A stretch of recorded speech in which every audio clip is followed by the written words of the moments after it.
ખેડબ્રહ્મા તાલુકા અને શહેર કોંગ્રેસ સમિતિ દ્વારા ગાંધી બાપુ અને લાલ બહાદુર શાસ્ત્રીની જન્મ જયંતિની ઉજવણી કરવામાં આવી।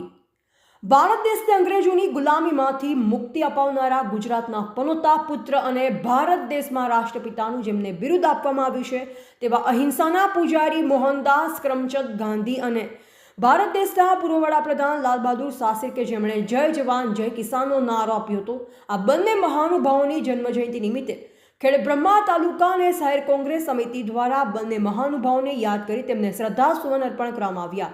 આ નિમિત્તે ખેડબ્રહ્મા શહેર કોંગ્રેસ સમિતિના પ્રમુખ અમિત શર્માએ બંને મહાનુભાવોને યાદ કરી તેમણે દેશ માટે કરેલ કાર્યો યાદ કરવામાં આવ્યા। આ સાથે તેમણે જણાવ્યું કે આ બંને મહાનુભાવ ભારતીય રાષ્ટ્રીય કોંગ્રેસના પ્રથમ હરોળના નેતા હતા અને તેમણે સૂચવેલા રાહ મુજબ આજે અમે કોંગ્રેસ પક્ષના એક પાયાના કાર્યકર તરીકે કોંગ્રેસ પક્ષમાં ગૌરવની લાગણી અનુભવીએ છીએ અને આજના દિવસે આ બંને મહાનુભાવોને હૃદયપૂર્વક શ્રદ્ધાંજલિ અર્પણ કરીએ છીએ।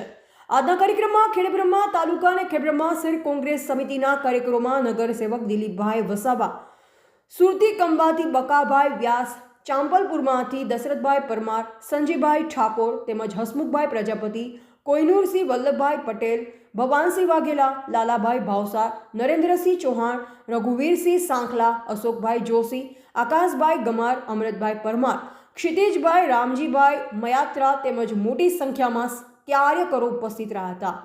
રિપોર્ટર જયેશ ઠાકોર સાથે શૈલેષ પટેલ, જિલ્લા બ્યુરો ચીફ, સાબરકાંઠા। ભારત દેશને ગુલામીમાંથી આઝાદી અપાવનાર ગુજરાતના પનોતા પુત્ર અને અહિંસાના પૂજારી મોહનદાસ કરમચંદ ગાંધી અને ભારત દેશના પૂર્વ વડાપ્રધાન લાલ બહાદુર શાસ્ત્રીની આજે જન્મજયંતિ છે। તેઓની જન્મજયંતિ નિમિત્તે ખેડબ્રહ્મા તાલુકા કોંગ્રેસ સમિતિ અને શહેર કોંગ્રેસ સમિતિ વતીથી તેમને શ્રદ્ધાસુમન પાઠવીએ છીએ। સાથે સાથે તેમને કરેલા કાર્યોને યાદ કરીએ છીએ। સાથે આજે અમે ગૌરવ અનુભવીએ છીએ કે ભારતીય રાષ્ટ્રીય કોંગ્રેસ પક્ષના તેઓ પ્રથમ હરોળના નેતા હતા અને સાથે સાથે અમને પણ આનંદ છે કે અમે પણ આજે કોંગ્રેસ પક્ષના એ રાહે ચાલનારા તમામ કાર્યકરો છીએ।